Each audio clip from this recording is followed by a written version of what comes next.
Welcome to Reality Test. I'm Dr. Ray. And I'm Dr. Kay. Feel free to check in and take a seat wherever you like. We're going back to White Lotus one last time for a quick little baby episode of just the top 5 moments that we both have from the entire season of season 3 of White Lotus. Wow. We're therapists, but not your therapists. No, we sure aren't. And we are foregoing check-ins this week because this is kind of a continuation of our previous episodes. So we're going into White Lotus and we are talking our long-promised 5 favorite scenes. This was hard to do. I had a hard time with this. Yeah. It was good. It was good. A good challenge, you know? Yes, a good challenge indeed. Well, should we start from 5 and go to 1, or should we start that. Probably, right? Yes, and maybe yes. we can each do our 5, then our 4, 3, 2, 1. Does that work? Yeah, perfect. Cool. All right. Well, I will start with my 5. Please. So my number 5 is Amy Lou, or Chelsea. And what is her name? The one who's married to the bald guy. Kun Srital. Oh, no. I don't remember. But just so you know, I didn't remember the wife of the guy who dies, Jim Hollander's wife's name. It's Kun Sritala. So I got that one. But yeah, the other one was like something like Emma or like Emily. Fuck. You know what? I don't remember it all. But she's it almost came back. Damn it. Like Nicole? What's that? I don't know. Maybe Nicole. Sorry, girly. But when they were at the pool and Saxon comes down and is kind of having flashes of last night, and then they literally confirm that his brother gave him a hand job, because we're all like, what the fuck happened? Something happened. Literally. Everyone's like, ugh. The tension is so high. And then they're just making fun of him and know that he's like so embarrassed. And it was it was funny. It was a funny moment where I could feel his like shame, like his hungover shame. And I could feel their just like delight in kind of having this on him. So good. It was such a good scene. So much so fun. Cute. I loved it. It was great. And he needed to be brought down a notch, you know? So that's great. I love that. Yes. You know, I heard that there's another cut scene where he dies. He like fake dies himself. Yeah. It was like another cut scene. Yeah. That Saxon fake dies. And his fiance came to the set that day and saw that happen. So she thought the whole season, she thought he was the one who was going to die. But it turns out it was a fake die. Like, so he came back. But I don't know. I just thought that's not that great of a story. But you know what I mean?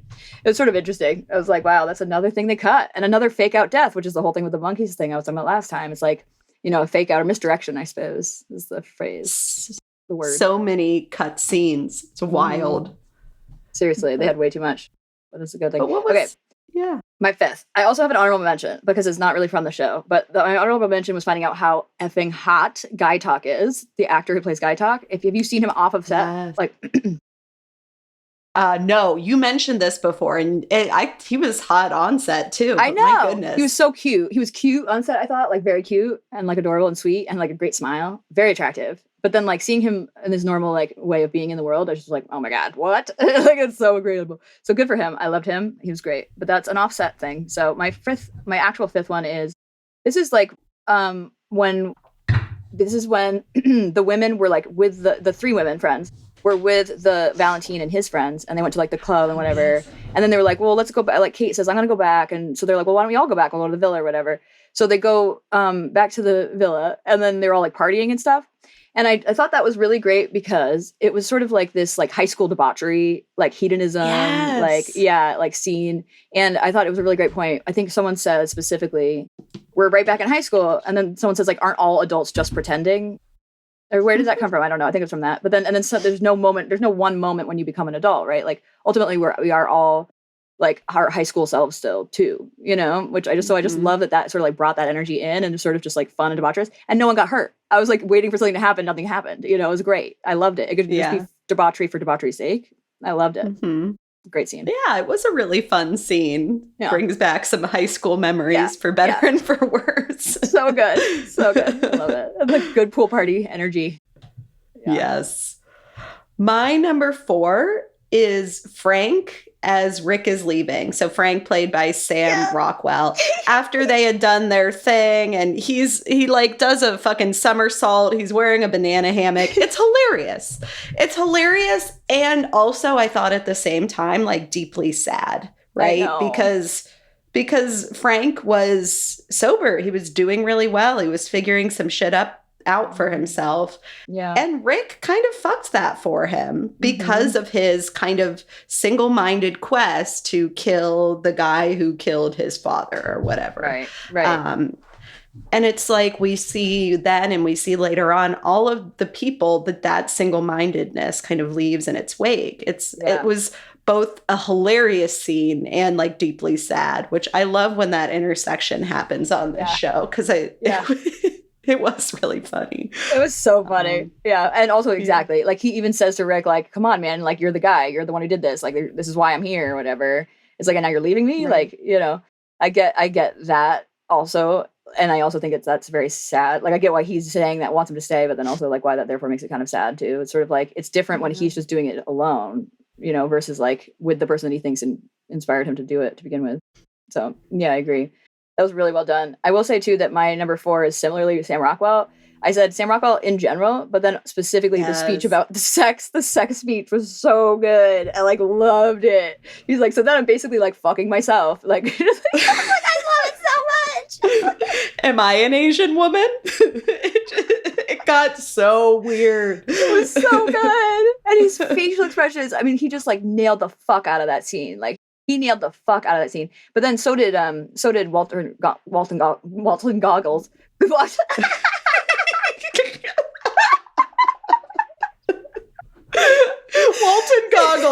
Goggins, I think, but I like Goggles better. So funny. I like got the first one down finally, and then just totally butchered the second name. Yeah, exactly. Walton Goggins. Yeah, whom I really love. Like I've seen him in so much stuff. I also love Righteous Gemstones, which is coming out the same night on HBO or whatever. Is it? It's after it or something like that. It's so good. Like I love that show. I've always loved that show. I love him in everything too. Justified was the first thing I saw him in. He's so good in that. So I really love him, but he also had very good reactions. His face just sort of being like, okay, yeah, okay. You know, just like sort of like, oh, that's so good. Oh, love it. It was incredible, that scene. It was so much fun to watch those two very revered actors just like act. And it was, deeply funny and kind of sad. And I think we're all like Walton Goggins. We're like, where the fuck is this going? And some empathy. It showed me that character is actually like deeply sweet like as well. And has like compassion for people because he didn't judge him. And, you know, he was saying some weird shit. He was saying some shit.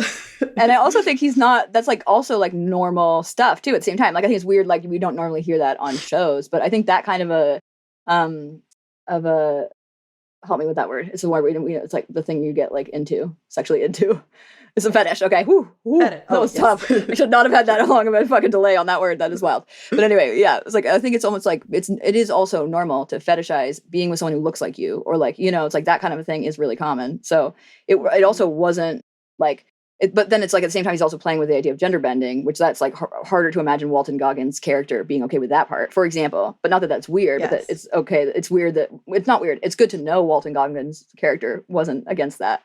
You know, that was good to learn about him not judging that part. But ultimately, like what Rockwell was talking about was deeply relatable, I think, to plenty of people, which I thought was really cool. And the way he's like a very hetero acting guy, like very like straight acting hetero, like and like masculine guy to be talking about things like that. I love it. With another masculine guy, I love it. So good. It was perfect. It was a great scene. That might come up later again. I love it. Because I love it. That was a good one. Yeah. Chef's kiss of a scene. So good. Cool. Okay. Well, third. My number 3 is, I think this was all the same scene. I was trying to remember. So Saxton comes down having read one of the books that Chelsea gave him. And she was like surprised that he actually read it. And then he was like, well, I did go to Duke. And it was kind of like a funny character moment of like, oh yeah, this guy is not the dumbass buffoon he seems. And it almost seems like his character was saying, I did the thing, so I should get the cookie now, kind of thing. Like Chelsea should like me. Yeah. And then to see Chelsea, then when Rick came back, she just lit up. She was so happy.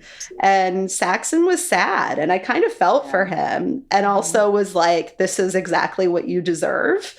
And like, it's interesting how TV can be such an empathy machine. Because I did kind of feel for him. Like I felt like he was Yeah. really trying something different. And I mean, Chelsea loves Rick, and oh my gosh, Amy Lou Wood is her name. Her reaction shots. There were a lot of great reactors this season. Like just her face communicated so much all the time. And it was, incredible. Yeah. I've heard that a lot from people, like where they criticize Mike White for certain things, but they're like, but you can't deny that he like brings out good acting out of people, which he does. Like the acting that these people did was just like out of this world, like including Guy Talk, who has very little experience, like Tap and Dip Song. Okay. Something like that. Including him, like he definitely also like has very little acting. Elisa has very little acting from K-pop band Blackpink, has very little acting. And every one of them like was just as basically good as each other, really. I mean, it was just such a good ensemble cast. I love it. He did a great job bringing that out of them, but they're also really great actors anyway. Okay, great one. I love that. I'm going to come back to that sort of thing. It is a different scene, by the way. It is later. Like, so the scene where they like give him a hard time, he ends up getting up and leaving uncomfortably, but then he comes back another time and that's it. Oh, wait. No, yeah, then he comes back another time. Yeah, it is different because the Rick thing ends with her leaving to Rick, whereas the one where they're like picking on him about the sex thing is a different ending. He like, gets up uncomfortably and leaves. I was talking about when he read the book. Was that a different scene? He read the book that Chelsea gave him, and then I thought their scene was about him reading it. Yes, exactly. Yes. Yeah, he read it and then went down to meet her about it. Yeah, and then the Duke thing and then her getting up is the same scene. Exactly. Yeah. Oh, I thought you meant the same as an earlier one you gave. Yeah. It's a good, great scene. Love that. I have something similar to that later, adjacent. That one will also come back. So my number 3 was Belinda. Just kind of like in general, but then like mostly when she finally gets the money and like her reaction to it, because I just thought it was like really rich, like thematically, like thinking about like capitalism and the emptiness of money and the like goals and dreams sort of shaving off or being shaved off kind of by that, and like why that is and how like what your dreams are matters for that, like because if it is related to money, then like that is where you'll land potentially, and then maybe not feel fulfilled, right? Like, or whatever. So I just think that, or like not even feel like you can have love or something, you know? So I just really liked that. I also thought it was great that she got the money and got to be excited to be rich. Like, you know, so it's like both and. It was like the rich themes of it were amazing. And it was awesome to like have a win for someone who's marginalized. It was like, fuck yeah, dude. Absolutely. And when her son was like, I can't remember what he was like talking about plans for the money or something. And she was like, can't I just be rich for 5 minutes? That was like, yes, amazing. You can. Yeah, exactly. And being able to enjoy the luxuries. I love that for her. It was very meaningful. And then also her crying-ish, or like being, you know, like heartfelt about leaving Ponchai at the end. Like that also was meaningful too. It's sort of like the part of her that's still there, you know, that she didn't get completely like wiped away by the money kind of thing. And the fact she told Zion to like go to the thing. She's like, if I paid for it, you're going. You know, it's like the little remnants of who she was too, still staying there. Yeah. It's cute. Yeah. Oh, their relationship was so sweet. Love it. Love. Okay, next scene. We already discussed it, so I won't go into it again. But it was when Frank was talking to Rick about why he doesn't drink anymore. We already went into it, but it was just an incredible scene, and so memorable. So when I think about the season, it's one of the scenes that I will remember because it was just so, I don't know, it was so weird and specific and excellent. I just loved it. Yeah. So good. Very powerful. Definitely has a lot of impact. It's like, totally agree. Very memorable, very impactful, but impactful is not really technically a word. It's become a word, but it shouldn't be a word. Anyway, grammar nerdiness aside, my number 2 is also one that's adjacent to what you talked about, but it is slightly different. So I'll still explain it a little bit. But it's the Rick and Chelsea dynamic after Rick gets the monkey off his back and before he sees Jim again. So like the way that they were during that, just like real quick, like overnight. But he just was like so sweet with her, and she was so sweet. I mean, he's still like weirdly like guarded, obviously, but like just a little bit of sweetness he gave her, and like how that had such a big impact on her. And it was like for a moment her side was winning, like hope was winning, you know, when it was like when she gave that dichotomy earlier to Saxon. Is like in that dichotomy for once hope was winning a little bit. It just was like so endearing. Like, and Rick smiling, I was just like, oh my God, I'm so happy for them. I think part of the problem for me is that I love Walton Goggins so much that like Rick was not that bad of a character to me. Like when he was like kind of a dick to her, I was kind of like, yeah, of course. Like, you know, because it's like, it's his character always is like a little bit disgruntled. I guess less so on some shows, but mostly he's a disgruntled dude. That's like what he plays. He looks like a disgruntled dude, you know? So I think it was like good that I think it was good for me that I knew him well, because otherwise I think I would have disliked his character a lot more. But I definitely dislike that dynamic, like someone feeling like they're the one constantly pulling for affection and the other person is sort of like, nah, like you're too much. So that was upsetting to watch just in general as interactions. So then for him to like not do that for a minute, which is like so relieving, like it just was like a huge like weight off my shoulders. It was like, oh good, he's okay. It was just about this thing. You know, he's not just a total asshole. So and it was like so just sweet. Yeah, and she was her face. And it's kind of a tragedy the way it ends, like considering those scenes. That's another thing I'll never forget is like them laying in that whatever pond after they had both been shot. It's dark. It stays with you, that imagery. Yeah. And his face, like her face when she's dying and his face when he's dying, both of those stuck with me too. And then like I said in the previous episode that we recorded, I also like cried the second time I watched the scene where she's like, you know, we're connected now. Like anything bad happens to you, it happens to me. And like, cause I knew it was going to matter when we saw it the first time, but I didn't understand it fully. And so like, once I did, I was like, this is actually very sad. Like they were already talking about it. They knew this was going to happen, you know, whatever. Yeah. It's so good. All good. Those were great scenes. Yeah. They really were. Wow. Yeah. Number 1, here we go. Yay! Our number 1 scenes of the season. Yay! I'm going to pick one that I've talked about previously and that I really liked. So it was when Carrie Coon or Lori was talking about the passing of time with Jacqueline and Kate. I thought it was really cool. I thought it was lovely. She was honest about not having a good week and like hoping that this week would be like really rejuvenating for her, and then coming in and like not living up to expectations. But there is something about time passing and being in relation to other people and recounting that history and also recounting how you've changed and not changed and all this stuff is cool and it's meaningful. And I thought that was a really nice, maybe a little too neat of a cap on their story, but it moved me emotionally. So I'll take it. And I thought it was well acted and nice. Yeah. So nice. So well responded to too. And like, just really well done. She nailed that speech like so well. But I think also, like you're saying, the writing of the speech was also so strong, like the content in it, the themes that came out that really aren't themes we talk a lot about, you know? And I think that's like the piece that I love about White Lotus is like, because, you know, because we are this thing, but also audience members, you know, that we are relational. Both Dr. Ray and I are. So like our type of therapy and like being in the world is very relational. We think that relationships are a big part of life and what not. So, and also the healing mechanism and therapy.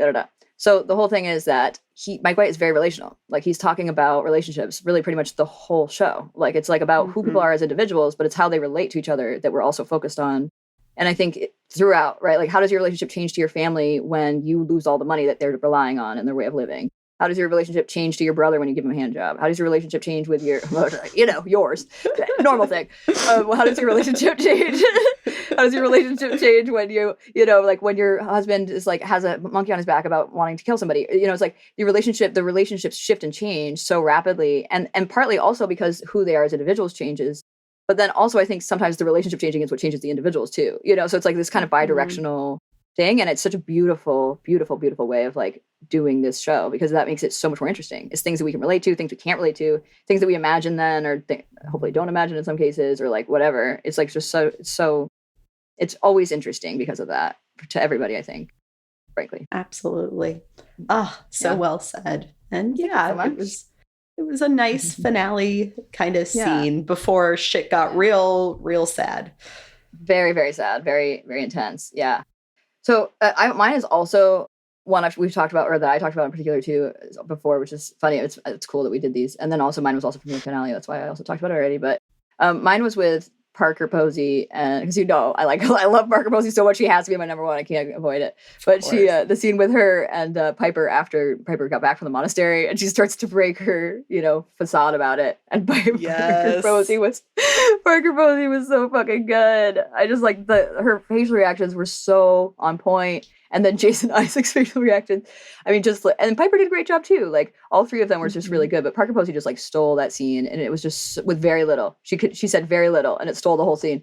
And I just like really couldn't stand it. It was just so good. I was honestly like laughing out loud so hard. I kept telling my husband, I was like, "This scene is the best scene ever!" Like, so I had to give it to her because it just was the only one I did that about, and I just like absolutely gushed about.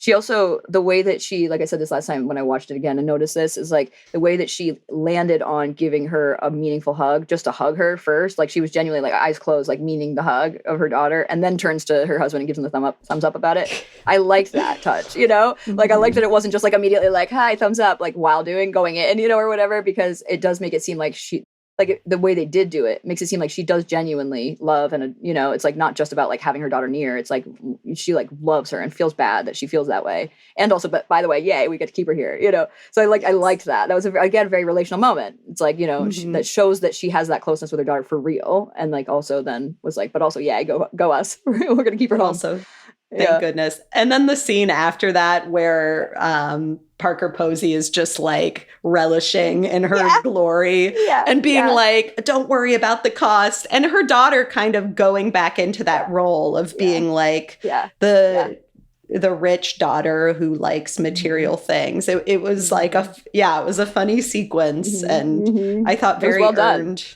Yeah, totally. Yeah, and like not much talking again. You know, we like see them shopping. You know, there's like a couple lines, but mostly it's just like we get it just by like seeing it, how Jason Isaacs sees it. And then also that reminded me that when she's like talking about there was one more thing I was going to say about her. Oh, even on the boat, like she just like puts her in a good place. And then also Piper apparently, even though it was cut. I'm so sorry. Even though bless you. Oh my God. Double bless. Thank you. Even though it was cut, Parker then going on to have sex, right? Like, so she gets reacclimated to being in the like I almost said natural world, which is wild to say that. Reacclimated to being in like a westernized world, and like in the monasteries, like monks and female monks, nuns are allowed to leave and come back. Like they don't have to stay there for good. Like they don't have to have no sex forever. They can like leave and have sex and come back and be a monk again or whatever. So like there isn't the same like strictness about like having sex, but when you are in a monastery, you can't have sex. So like she like comes out and then loses her virginity is the idea of the scene that was deleted. But yeah, so that was also an interesting part of her role shifting when she came out and realized she's not going to do that. Amazing. Oh, yeah. It was a fun sequence, and great show. Yay. Thank you, White Lotus, for all of your glory. We'll miss you. We love you. We love and adore you. We will miss you for sure. And also, we're going to do next time our Real Housewives of Beverly Hills, the reunions parts, three parts of them. So stick that out. Stick it out with us. We'll see that next week. And for now, check us out on social media, particularly patreon.com/realitytest, capital R and T. And you can like go in the search bar and do @realitytest and get an account for $5 a month. And then you might end up getting it free for a year anyway, because that's something we're promoting with. And then we also have Instagram @DrRayPods, @DrKPods. And we also have TikTok at Dr.realitv, REALITV. And our YouTube and Facebook both have Reality Test Pod, @RealityTestPod for our YouTube channel. And then last but not least, we have an email, which is realitycheckpodding@gmail.com. We do. And rate, review, and subscribe. It helps us keep doing this thing we love. Yes, please. Tell your friends, like you always say. Exactly. Yes. What it's like. And we'll see you next session. Bye, friends.